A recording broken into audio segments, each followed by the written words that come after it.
Nós tivemos 2 encontros em que nós falávamos da questão física, biológica, somática, corporal, da feminilidade e da masculinidade, e um outro encontro no qual nós falamos a respeito da questão psíquica, afetiva, né?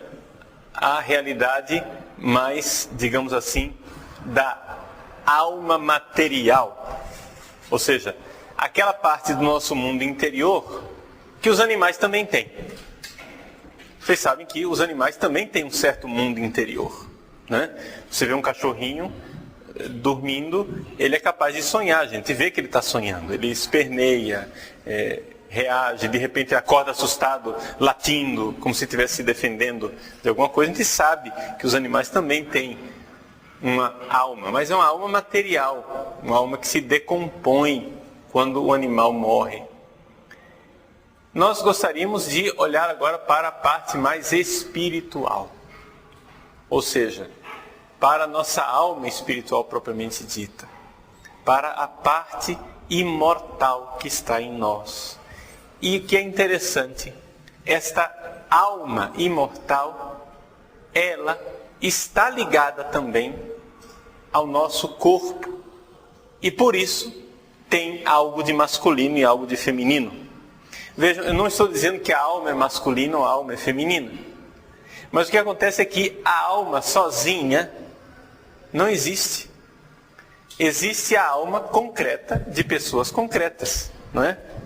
Então, considerando a alma concreta de pessoas concretas, aquela pessoa ou é masculina ou é feminina, ou é um homem ou é uma mulher, não é? De tal forma que nós precisamos aqui, então, fazer recurso de toda uma visão antropológica cristã. Vejam, nós não somos almas aprisionadas dentro de um corpo.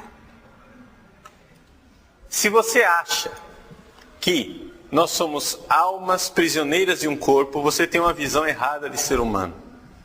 Isso é heresia. Aí você pode ser espírita, né? Você pode entrar para a nova era, você pode ser, entrar numa corrente filosófica platônica, tudo que você quiser, mas não ser cristão. Os cristãos, nós não acreditamos que nós somos almas prisioneiras dos nossos corpos. Nós somos um todo, corpo e alma, criados por Deus. Então não tem como a gente separar as duas coisas. A separação dessas duas coisas é uma anormalidade que não foi desejada por Deus e chama-se morte. Estão entendendo? Na Sagrada Escritura está dito que Deus não queria a morte. O que é que ele ia fazer para a gente não morrer? Aí já é um problema dele que ele não deixou escrito, né? Deus não falou o que é que ele ia fazer para que nós não morrêssemos. O fato é que ele não queria que nós morrêssemos. E ele não querendo que nós morramos, nós sabemos que ele queria para sempre esta unidade de corpo e de alma. Portanto, a união entre um corpo e a alma é algo desejado por Deus. Tá? Então, se existe a união entre corpo e alma, a forma de o ser humano ser espírito é algo intimamente ligado com o físico, com o material. E quando eu falo de físico, material, eu estou me referindo a esses dois aspectos que nós já vimos nas aulas passadas. Ou seja, nós já falamos do somático, puramente físico, e nós já falamos do espiritual, num sentido mais material do termo. Desculpa usar a palavra espiritual para dizer algo de material, mas é a questão do psiquismo humano enquanto algo que está ligado à matéria. Não é? Então, isso daqui é algo que está intimamente ligado também conosco na nossa materialidade. A realidade do nosso espírito está ligada à realidade do nosso corpo. Nós não somos anjos. A forma de o espírito humano funcionar está intimamente ligada ao corpo. Então não tem como a gente fazer de conta, não tem como a gente dizer, faz de conta que eu sou um anjo que não tem sexo. Não. Nós somos pessoas sexuadas. Nós somos sexuados. Isso quer dizer o seguinte, que todo o nosso ser, todo o nosso corpo, relacionamentos afetivos, relacionamentos espirituais, tudo o que nós somos está ligado à realidade da nossa sexualidade. Não é possível distinguir as duas coisas. Distinguir é possível, não é possível separá-las. Essa separação entre corpo e espírito chama-se morte. É a destruição do ser humano. Então, por obediência a Deus, nós temos que compreender que a realização daquilo que nós somos enquanto homens e mulheres passa também no mundo espiritual por essa realidade que é a nossa sexualidade. E eu diria mais ainda, nós precisamos olhar para o fato de que o ser humano foi criado à imagem e semelhança de Deus. E sermos criados à imagem e semelhança de Deus não foi uma criação do homem, varão do sexo masculino, ou da mulher do sexo feminino. Mas foi uma criação do ser humano e é, sobretudo, esta união homem-mulher que representa, de alguma forma, esta imagem e semelhança de Deus. O Papa João Paulo II,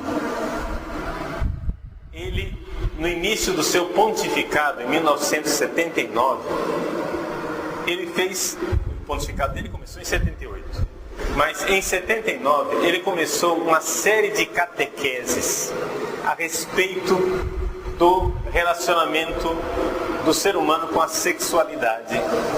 E ele fez essas catequeses ao longo dos anos e foram 125 catequeses a respeito da sexualidade, do corpo humano, do relacionamento homem-mulher, matrimônio, celibato. E essa série de 125 catequeses ficaram depois conhecidas como sendo a teologia do corpo. A teologia do corpo como ela foi apresentada pelo Papa João Paulo II.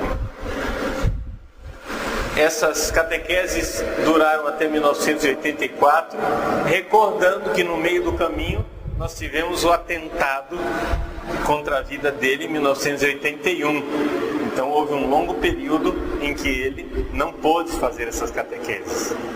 Mas as catequeses, iniciaram antes do atentado e foram até 1984, portanto foram 125 catequeses. Nessas 125 catequeses, o Papa João Paulo II coloca claramente aquilo que é a antropologia, que é a visão de homem da igreja. Como é que a igreja vê o ser humano? Como é que nós cristãos vemos o ser humano? O ser humano está colocado dentro da história da salvação. E dentro dessa história da salvação, o que é que nós vemos? Nós vemos que no início, lá atrás, na criação, nós temos o casamento, o matrimônio de Adão e de Eva, onde Adão, no início, faz aquele hino de louvor a Eva. Esta sim é carne da minha carne a primeira poesia, digamos assim, de amor que foi feita pelo homem ao ver a beleza da mulher. Ali nós temos o início, esse matrimônio de Adão e de Eva. E o que é que vai acontecer no fim dos tempos? O que é que vai acontecer no fim da história da salvação? Vai acontecer um matrimônio, vai acontecer um casamento, mas é o casamento de Deus com a humanidade. Então nós vemos que na história de salvação, ou seja, no mundo espiritual, como o mundo espiritual foi querido por Deus, foi desejado por Deus e foi sonhado por Deus, o mundo espiritual está todo ele sacramentalizado na união entre o homem e a mulher. Não sou eu quem digo isso, não é João Paulo II quem diz isso, mas é o próprio apóstolo São Paulo na carta aos Efésios, quando ele descreve o relacionamento entre homem e mulher, e ao descrever o relacionamento entre homem e mulher, ele diz: é grande este mistério, e eu me refiro a Cristo e à Igreja. Ele descreve, interessante, a união homem e mulher, macho e fêmea, o casamento de Adão e Eva, por assim dizer, e diz: é grande esse mistério. E a palavra mysterion em grego é traduzida em latim como sacramentum. É grande este sacramento. O sacramento da união entre o homem e a mulher é sinal da união redentora entre Deus e a humanidade. Por que eu estou dizendo isso logo no início? Porque para nós entendermos o caminho espiritual, para nós entendermos esse projeto de salvação de Deus, onde é que entra dentro da nossa espiritualidade a nossa sexualidade, nós temos que ver o todo de Deus.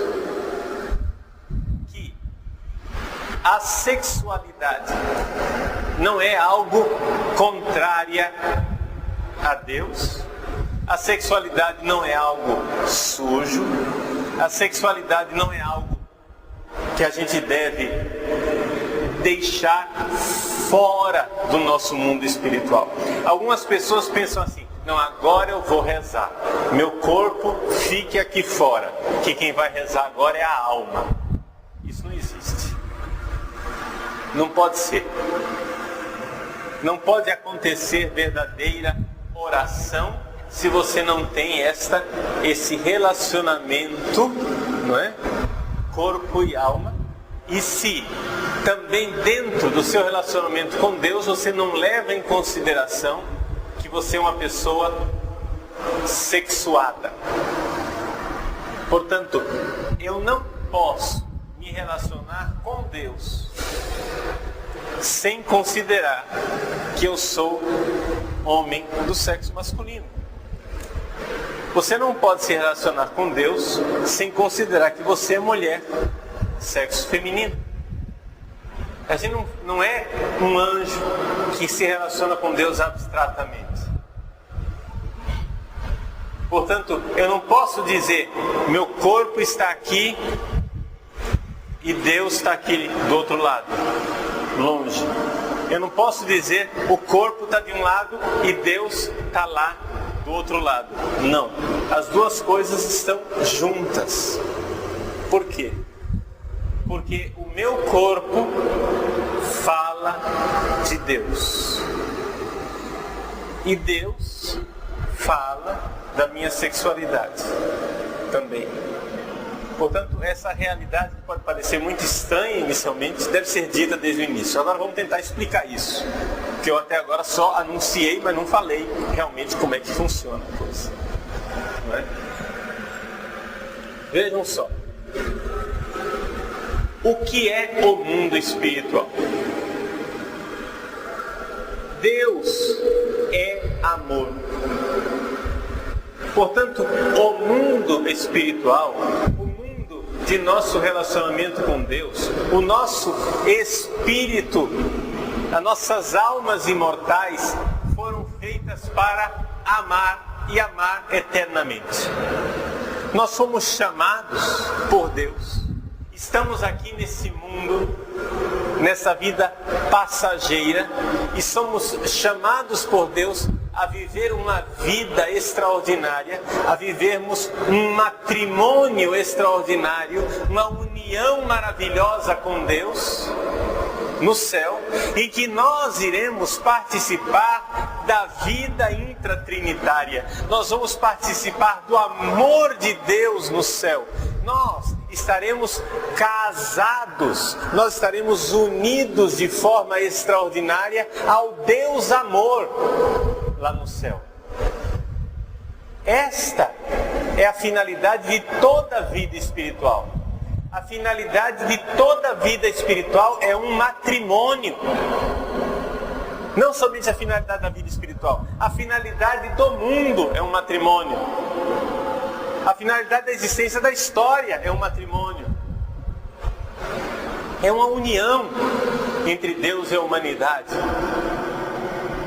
Portanto, Deus é amor e nós somos chamados a viver esse amor desde já e preparar nossos corações para a vida extraordinária de amor que Deus prepara para nós no céu.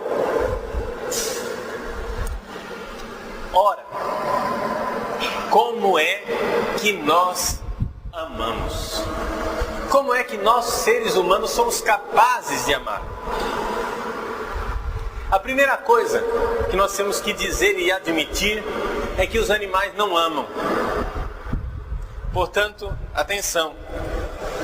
Tudo aquilo que nós dissemos nas aulas passadas a respeito do corpo, a realidade somática. Tudo aquilo que nós dissemos a respeito da nossa realidade psíquica enquanto alma material. Nada disto é capaz de amar. Quem é capaz de amar é a alma imortal. E, portanto, o meu psiquismo e o meu corpo, unidos a essa alma imortal, são capazes de amar. Quando eu olho para o corpo de nosso Senhor Jesus Cristo, transpassado pela lança, cravado de pregos numa cruz, eu vejo um corpo que amou. Mas por que esse corpo foi capaz de amar? Porque ele tinha uma alma imortal. É esta alma imortal que torna o corpo capaz de amar. O corpo deixado a si mesmo, ele não é capaz de amar. O psiquismo material e animal não é capaz de amar. Portanto, o dom de amar é um dom extraordinário de Deus, dado ao ser humano. E é maravilhoso que nós já sejamos nesta terra, ainda nessa terra, capazes de amar. Isso é algo assim que nos deixa praticamente boquiabertos, poderíamos dizer. É incrível que nós sejamos capazes de amar. E é por isso que as pessoas que não têm fé, é por isso que os pagãos, é por isso que os ateus, de uma forma geral, têm uma posição cínica diante do amor. Eles não acreditam no amor. Eles não acham que o amor seja possível. Eles acham que o amor é hipocrisia, é cena, é teatro. Está entendendo? Por quê? Porque eles acham que o homem só é capaz de ser egoísta, o homem só é capaz de fazer as coisas de forma animal. E de fato, se você for olhar para a natureza animal, você vai ver que nós não somos capazes de amar. O que é o amor verdadeiramente? Não é? O amor verdadeiramente é uma realidade divina.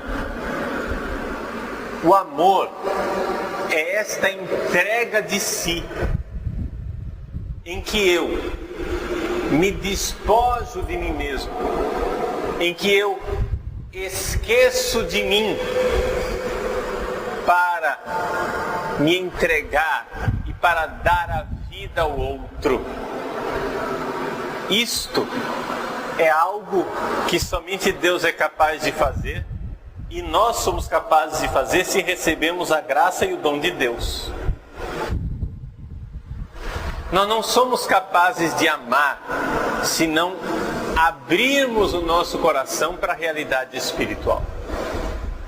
Então vejam, meus queridos, que quando nós então falamos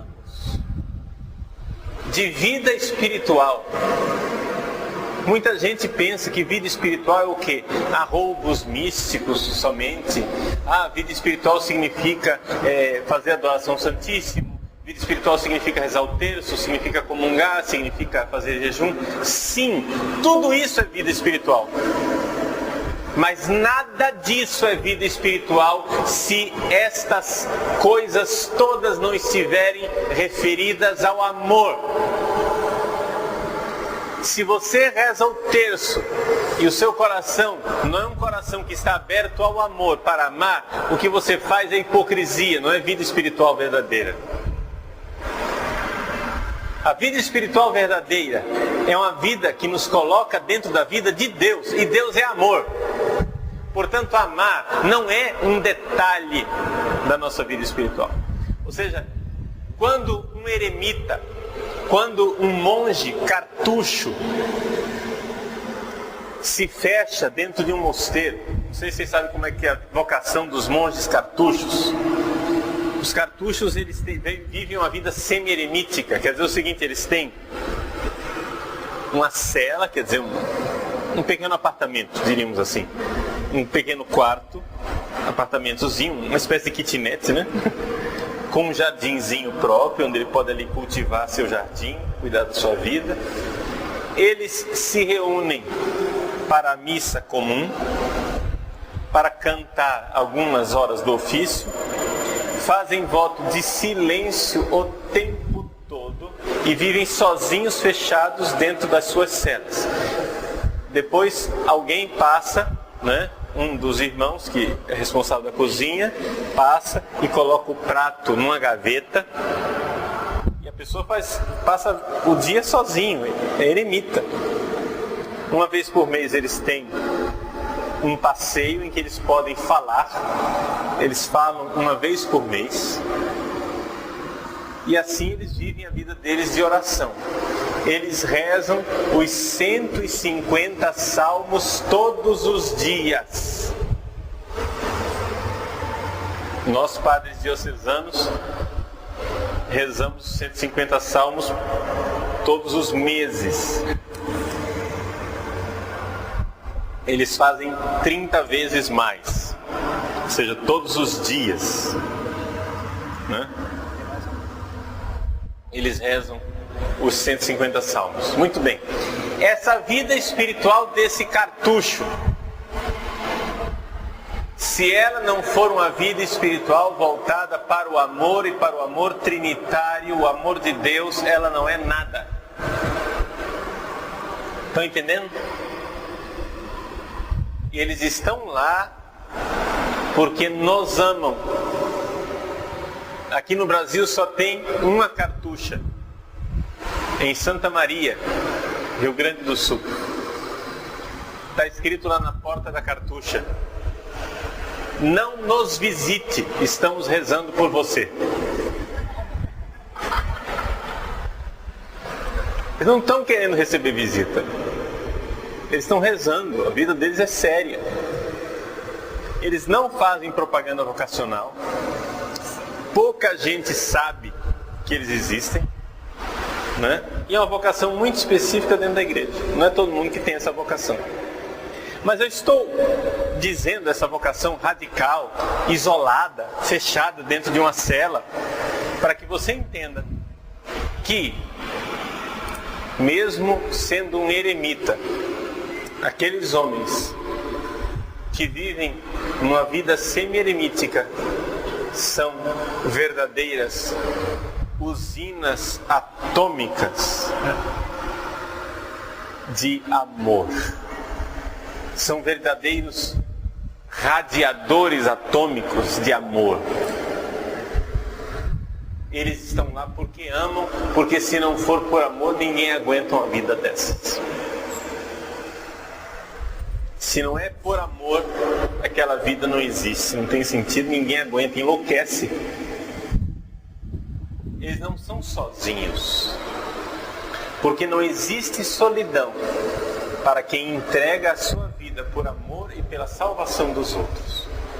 No céu, nós vamos ver o quanto nós recebemos dos mosteiros cartuchos na nossa vida do dia a dia.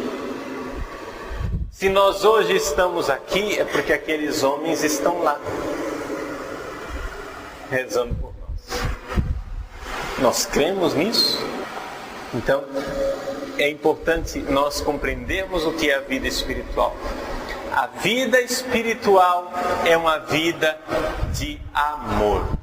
Ninguém pense, ninguém se atreva a imaginar que pode chegar ao céu sem seriamente ter desejado amar. Por quê? Porque Deus é amor. Na hora de entrar no céu, o que é que vai acontecer? Você vai se apresentar diante de Deus. Deus vai se mostrar para você, você vai ver que Ele é amor. E você vai dizer, quero amar ou não quero amar. Mas se hoje aqui, nessa terra, você continua de forma soberba, esperneando e dizendo, não, eu não quero amar, eu não quero me entregar, eu não quero morrer pelo outro, não, eu não quero ser besta, eu não quero fazer papel de bobo, eu quero aproveitar a vida. Se você continua, se você faz isso uma vez, 2 vezes, 1000 vezes, milhares de vezes, milhões de vezes durante a sua vida, se você vive a sua vida numa vida de anti-amor, quando você for apresentado diante do verdadeiro amor, você dirá sim ou você dirá não. Está entendendo? Quando Deus abrir os seus braços como um pai querido e quiser acolher você e disser, meu filho, minha filha, venha, eu te amo, você irá? Vem amar comigo na eternidade. E você que viveu uma vida se poupando,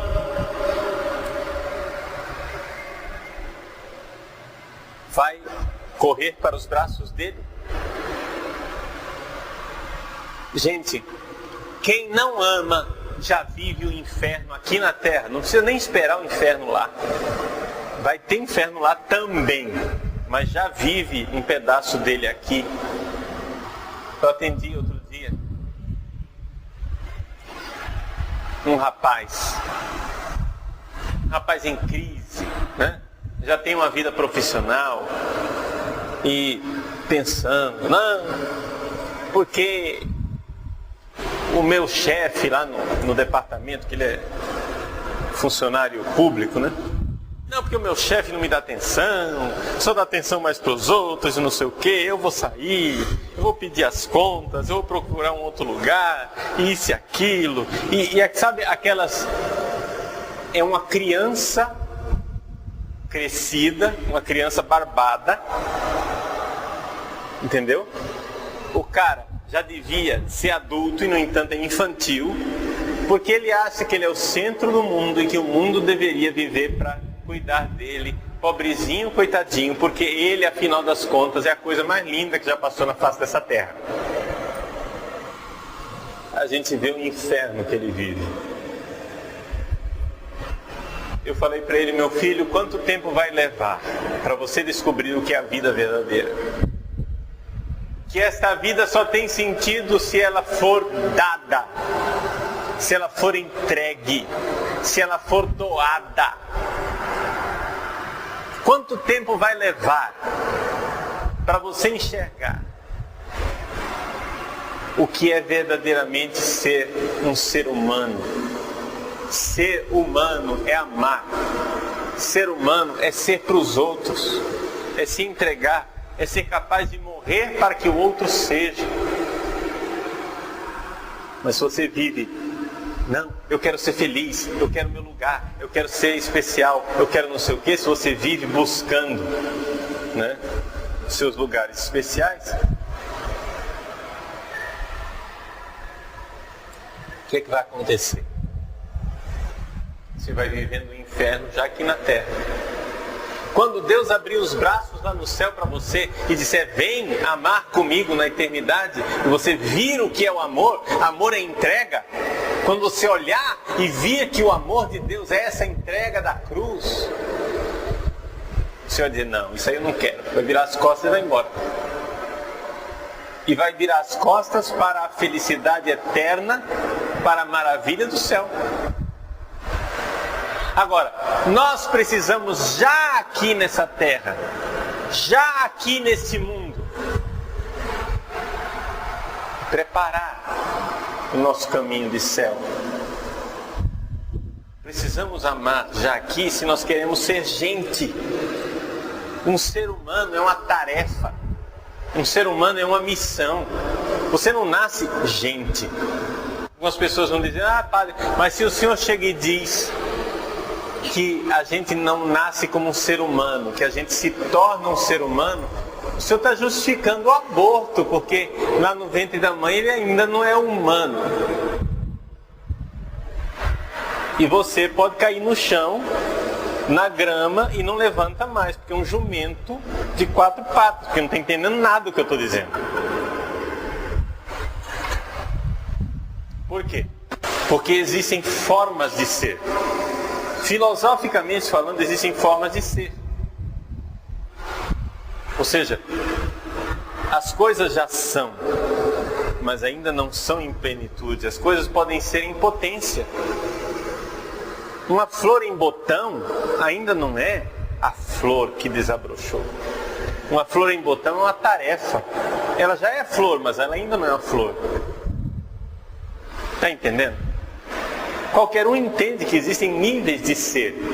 Você, quando está na barriga da sua mãe, você já é um ser humano, mas você ainda não é um ser humano. Porque você é uma tarefa. Você tem uma vida para viver. Deus nos deu essa vida para vivê-la. Deus nos deu essa vida para que a gente a viva de verdade. E o que é que nós somos chamados a viver? Somos chamados a preparar o céu. Deus é amor e nós somos chamados a amar já aqui nessa terra. Esse é o grande desafio. E como é que eu amarei? Ora, só existe uma forma de seres humanos, corpo e alma, amarem. Essa forma é sexuada. Eu não tenho condições de amar um ser humano sem que a minha sexualidade afete o meu amor em tudo. Atenção, quando eu digo sexualidade, eu não estou falando de genitalidade, eu não estou falando dos órgãos genitais. Eu estou aqui fazendo uma palestra para vocês. E a minha forma de fazer essa palestra, ela é uma forma sexuada. Por quê? Porque claramente o meu jeito de falar é um jeito masculino. Se uma mulher viesse aqui falar, ela falaria de uma forma completamente diferente. Existe uma verdade do nosso relacionar. Quando eu me relaciono com uma criança de colo, eu me relaciono como homem, que é uma coisa completamente diferente de uma mulher se relacionar com uma criança de colo. Por mais que a gente procure, né, fazer gracejos para a criança, né, fazer bilu-bilu, né, mas é diferente o jeito de um homem tratar uma criança. Não é que ele precisa, não é que ele é um brutamontes, não é isso, mas a própria natureza masculina.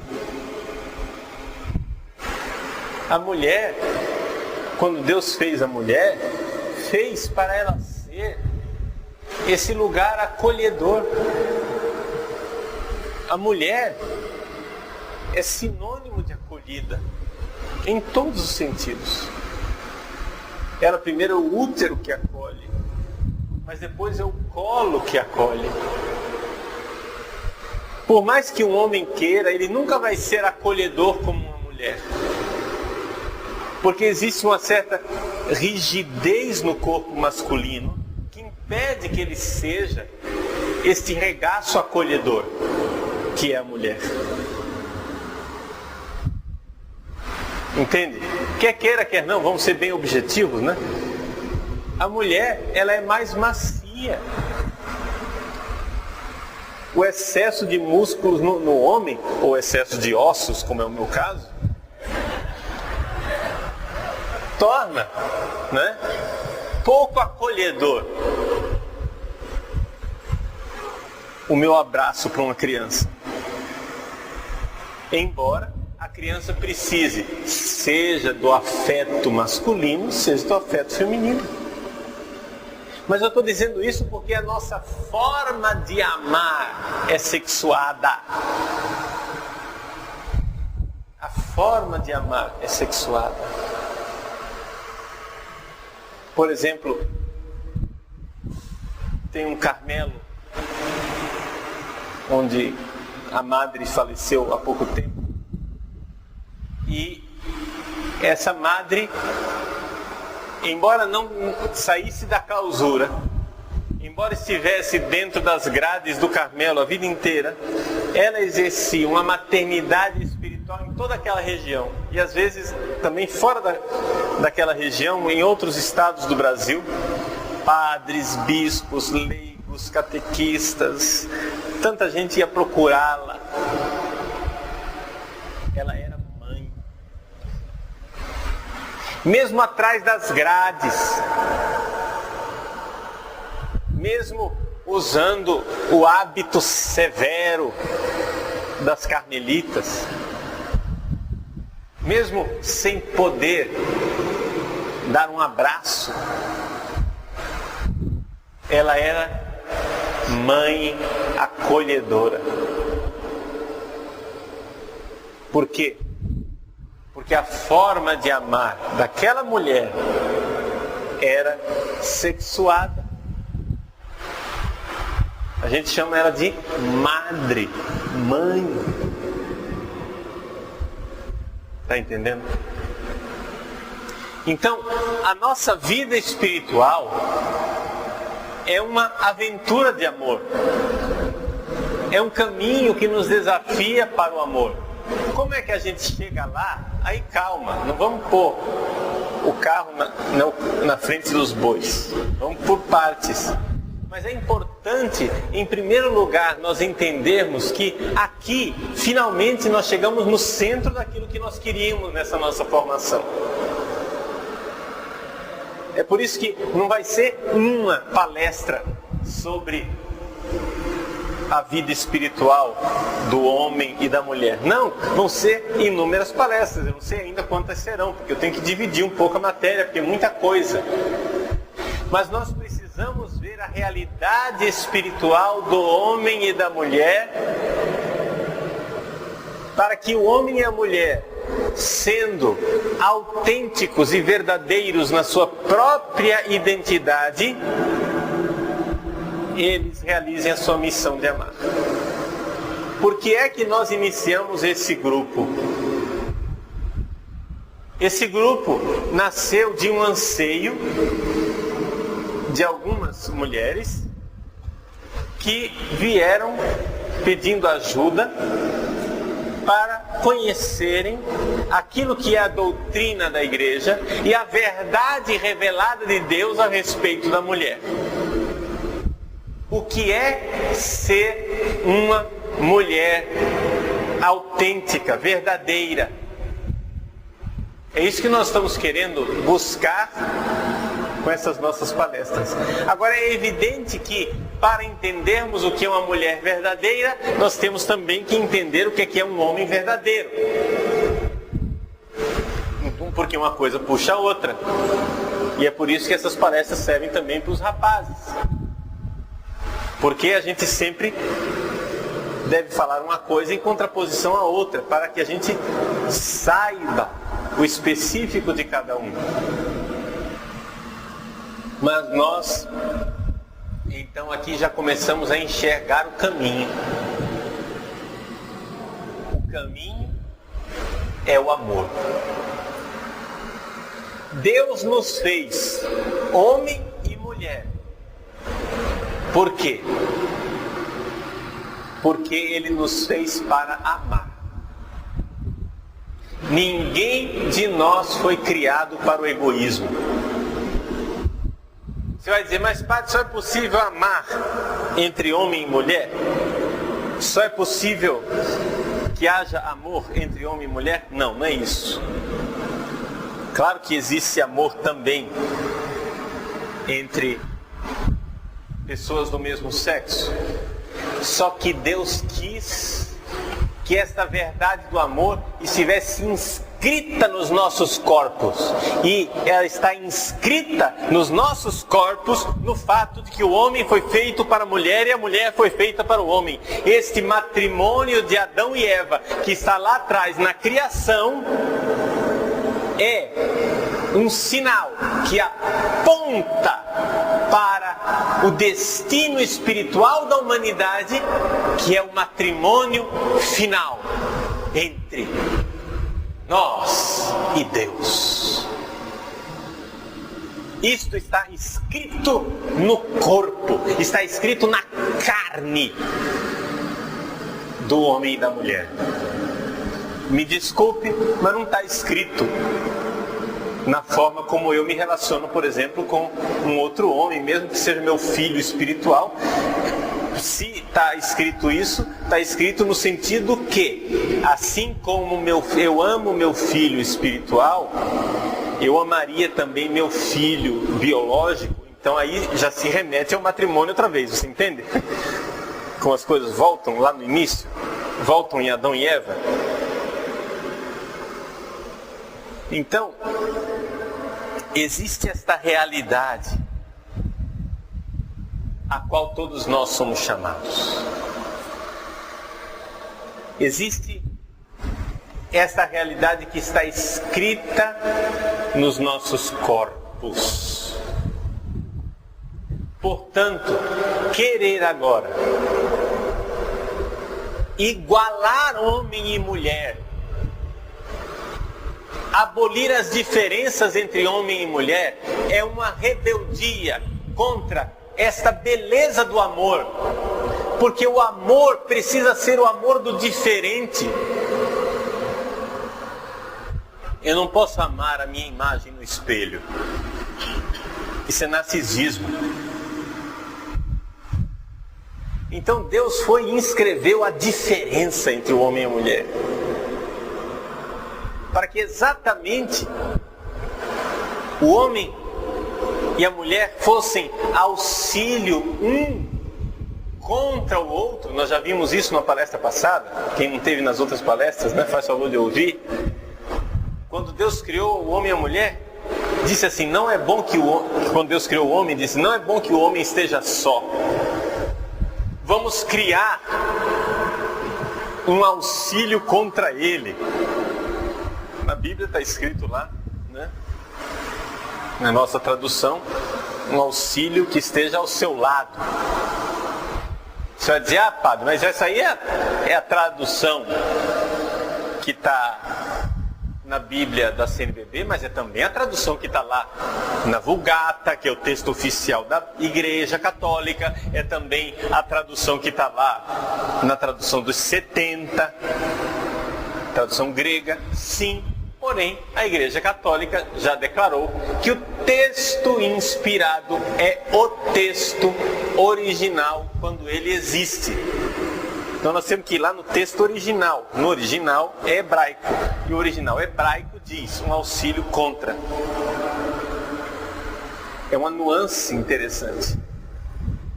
É um fruto espiritual que nós podemos tirar disso. O homem e a mulher, de alguma forma, eles são um contra o outro, mas isso é um auxílio.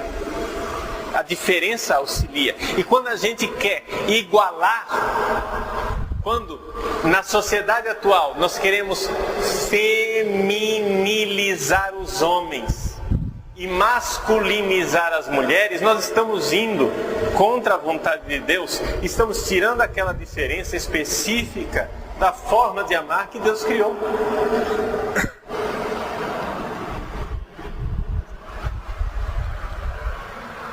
A sociedade atual incutiu nos rapazes um complexo de culpa imenso de serem homens. Os homens se sentem culpados de serem homens. Hoje em dia, talvez não os pais mais antigos, mas pega os pais mais jovenzinhos hoje, com pai que acabou de casar, que teve filho agora com 20 anos, 25 anos, né? Com 30 anos de idade, esses pais mais jovens, você vê que o pai, estou falando do homem aqui, pai do sexo masculino, você vê que esses pais, muitos deles têm um complexo imenso de ser pai. Eles querem ser uma mamãe barbada. Né? Você espera que ele tome uma atitude de pai para pôr o filho nos limites, que ele tome uma atitude, etc. Não toma. A criança termina tendo duas mães. Uma com barba, outra sem barba. As duas preocupadas em mimar a criança. Por quê? Porque os homens não querem mais ser masculinos. E isso vai até o extremo, né? Dos homens que começam. É brinquinho, é o cabelo comprido, aí tem a raça dos emos, né? Eu vi agora, nós fomos a Roma, né? E os padres, a gente viu nos ônibus de Roma a quantidade imensa de emos. Quem não sabe o que é emo, né? É uma tribo, né? É um grupo. Esses rapazes todos, cabelo bem comprido, assim, do tipo emocional, chora à toa. Ou seja, é um homem feminilizado. Não estou dizendo que eles são homossexuais.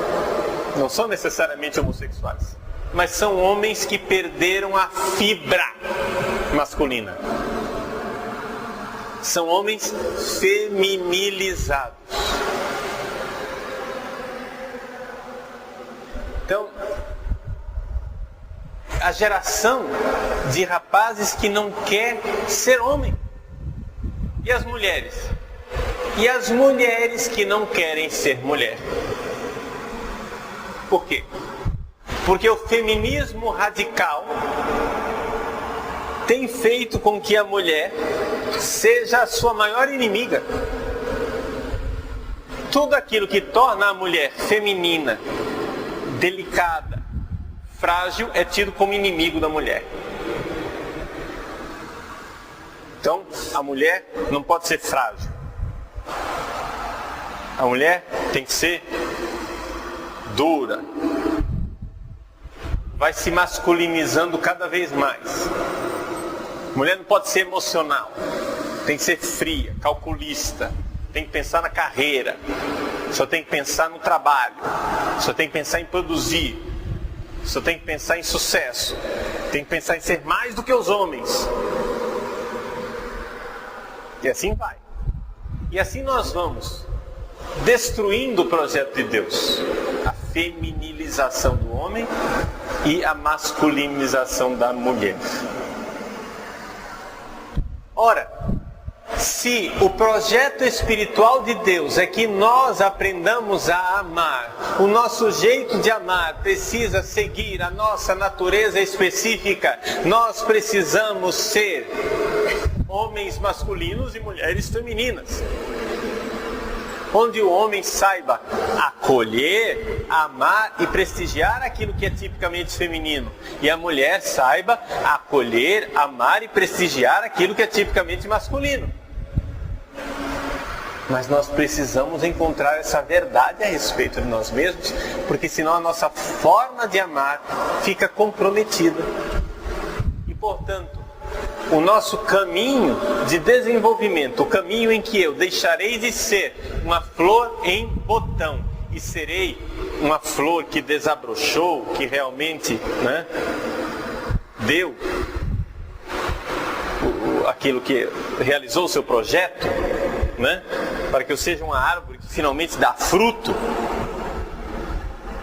Esse caminho precisa seguir o caminho que foi colocado por Deus. Então, qual é a forma de a mulher se doar e se entregar como Cristo se entregou na cruz? Maria, sem dúvida alguma, é modelo dessa realidade. Qual é a forma de o homem doar e se entregar como Cristo se entregou na cruz? Então, aqui é que está a realidade.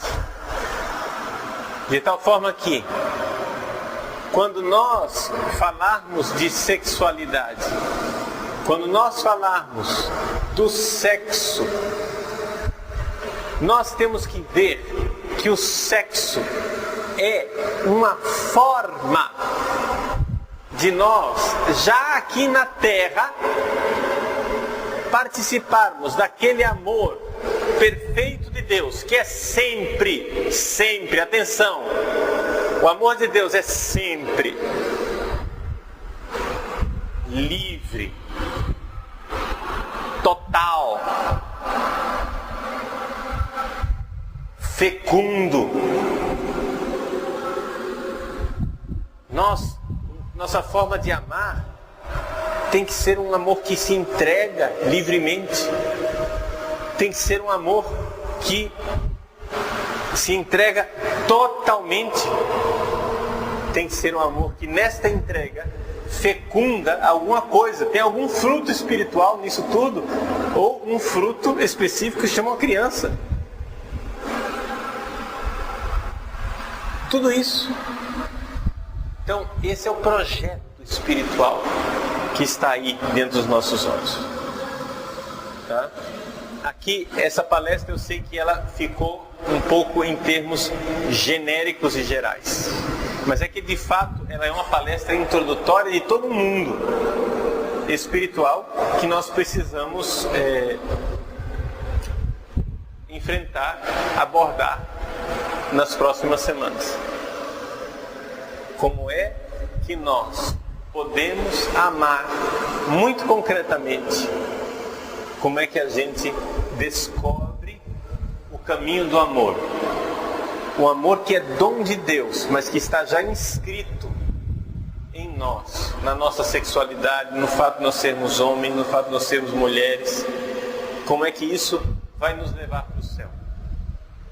As pessoas têm uma visão da sexualidade assim: sexo é um negócio que está aí me atrapalhando no caminho de salvação, Ou seja, sexo é ruim, sexo é sujo, eu tenho que me livrar do sexo, porque somente se eu me livrar disso é que eu irei me salvar e irei chegar no céu. Errado. Errado. Ou seja, a minha sexualidade é algo que irá me ajudar no meu caminho de salvação. Mais uma vez, eu vou insistir. Quando eu falo sexualidade, eu não estou falando nem de ato sexual e nem de genitalidade. Está claro isso para vocês? Ou seja, o meu jeito de ser masculino e de amar de forma masculina é algo que me levará para Deus. E se a minha vocação é o matrimônio, os atos sexuais que eu realizo dentro do meu matrimônio são atos sexuais que devem me levar para o céu.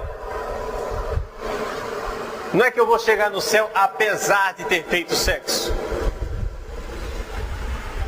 Os atos sexuais podem ser um caminho de salvação.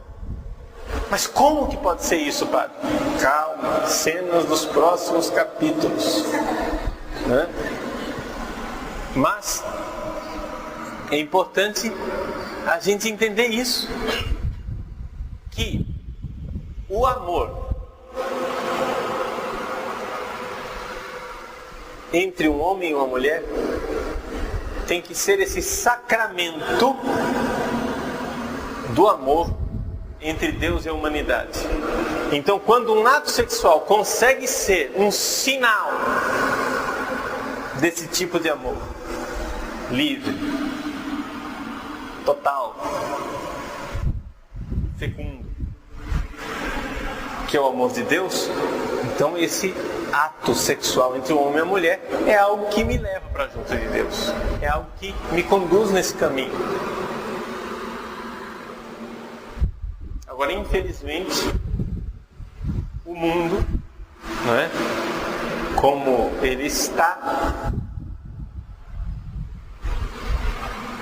deturpando aquilo que é o projeto de Deus e a sexualidade de Deus. E a identidade entre homem e mulher. Não é? Existe uma forte tendência ideológica de destruição da identidade feminina e destruição da identidade masculina. A pergunta é, qual é a relevância da sexualidade no céu, já que primordialmente a função da sexualidade é gerar filhos aqui na Terra, é algo bastante real e concreto, material, poderíamos dizer assim, mais ligado àquelas duas áreas da nossa vida, que é a área somática, física, biológica, e a área psíquica, no sentido afetivo mais material do termo. E no céu, tudo isso parece que vai ter um segundo plano. Bom, veja só, primeiro vamos lembrar uma coisa, que o verdadeiro significado da sexualidade foi revelado quando Deus revelou o seu projeto de se unir à humanidade. Se nós não olharmos para o projeto total de Deus, que é o projeto de que um dia haverá esse casamento entre Deus e a humanidade, essa união, né? O sexo e o relacionamento entre homem e mulher fica, digamos assim, sendo importante, mas tem uma importância bem menor. Ou seja, o Cristo Senhor pegou esta realidade entre o homem e a mulher e a elevou a sinal de uma realidade extraordinária, permanente, eterna, que não passará, que é a união entre a humanidade e Deus. Está entendendo? Então veja só que a realidade sexual a partir de Jesus Cristo é como se Jesus tivesse tirado vendas dos nossos olhos e finalmente nós enxergamos o que é que Deus tinha feito quando criou Adão e Eva lá no início.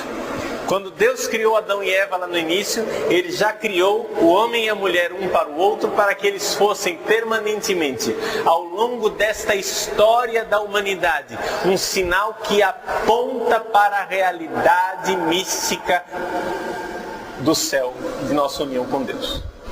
Então, já aí nós já vemos que nós mudamos de nível, ou seja, teve um upgrade, né? Nós já passamos de nível. Não estamos mais falando só de sexo e só de geração de filho e de filha. Porque isso também os animais fazem. Tá? Também os animais geram filhos.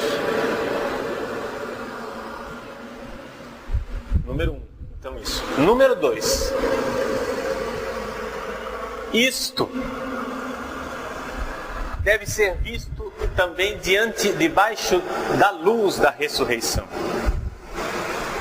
Nós não iremos entrar no céu somente as almas. Quando Jesus diz que nós seremos como anjos, Ele não está dizendo que nós não vamos ter corpo. Ele disse que lá no céu não há mais casamento entre homem e mulher.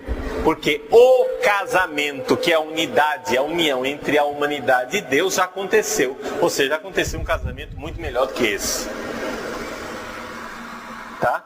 Aconteceu uma união, uma comunhão muito superior a qualquer casamento que possa acontecer aqui na Terra. O marido, vamos supor, marido e mulher aqui na Terra, lá no céu, quando houver a união entre a humanidade e Deus plenamente, eles estarão muito mais unidos do que seriam unidos se tivessem casado ou não aqui na Terra. Está entendendo? Por quê? Porque é algo que transcende, que supera. Mas essa realidade deve ser vista à luz da ressurreição. Ou seja, nós, quando entrarmos no céu, teremos um corpo. Nós iremos ressuscitar. Nós não vamos para a vida eterna somente almas. Não. Quando a gente morre, quem vai para o céu? É a alma. Mas o nosso corpo fica esperando a ressurreição dos mortos, que acontecerá no fim dos tempos. Então isso quer dizer que o nosso corpo irá para o céu. Este corpo será um corpo sexuado. Não haverá mais o exercício da sexualidade. Não é? Mas o nosso corpo tem um lugar lá. E a relevância, a importância, não é, do nosso corpo, da nossa sexualidade, se revela nesse sonho e nesse projeto de Deus que é o amor. Porque se nós aqui na Terra já começamos a amar, como é que eu amo? Vejam só, gente. Eu sou celibatário. Eu posso amar de 3 formas como celibatário. Mas também um casado ama de 3 formas, né? Eu posso amar na relação paterno-filial. Isso quer dizer, ou eu amo porque sou filho de alguém, ou eu amo porque eu sou pai de alguém. Estamos de acordo? Então, essa relação pai-filho. Ora, se eu entro nessa relação de pai e de filho, olha só a minha sexualidade, como isso influencia. Eu nunca vou conseguir amar uma pessoa como sendo uma mamãe. Entende? Não sei se vocês já notaram. Vamos olhar para a realidade do homossexual, do gay.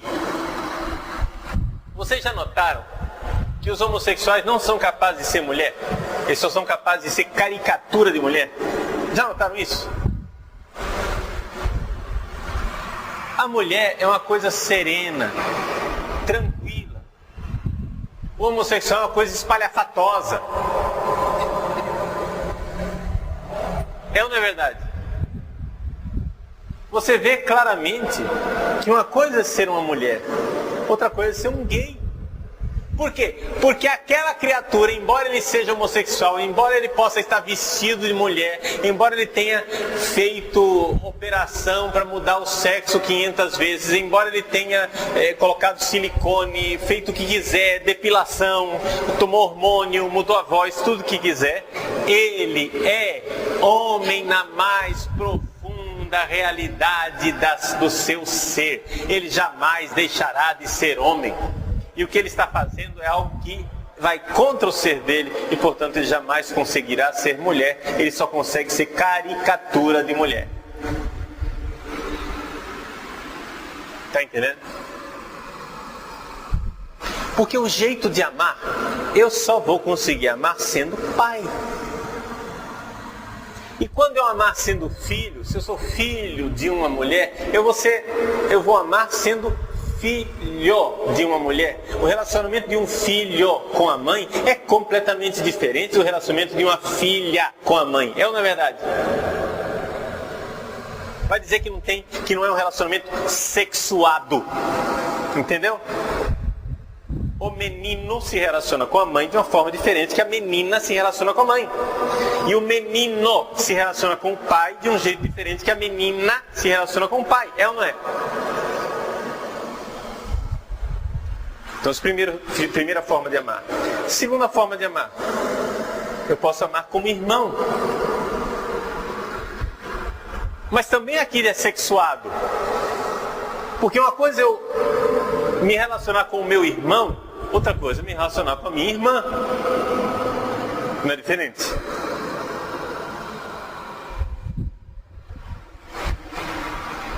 E então eu posso também me relacionar de uma terceira forma, como esposo. Mas veja, mesmo sendo celibatário, não é? Eu tenho um relacionamento de esponsalício. Quem é a minha esposa? É a igreja. Então eu tenho um relacionamento de esposa, de marido para com mulher.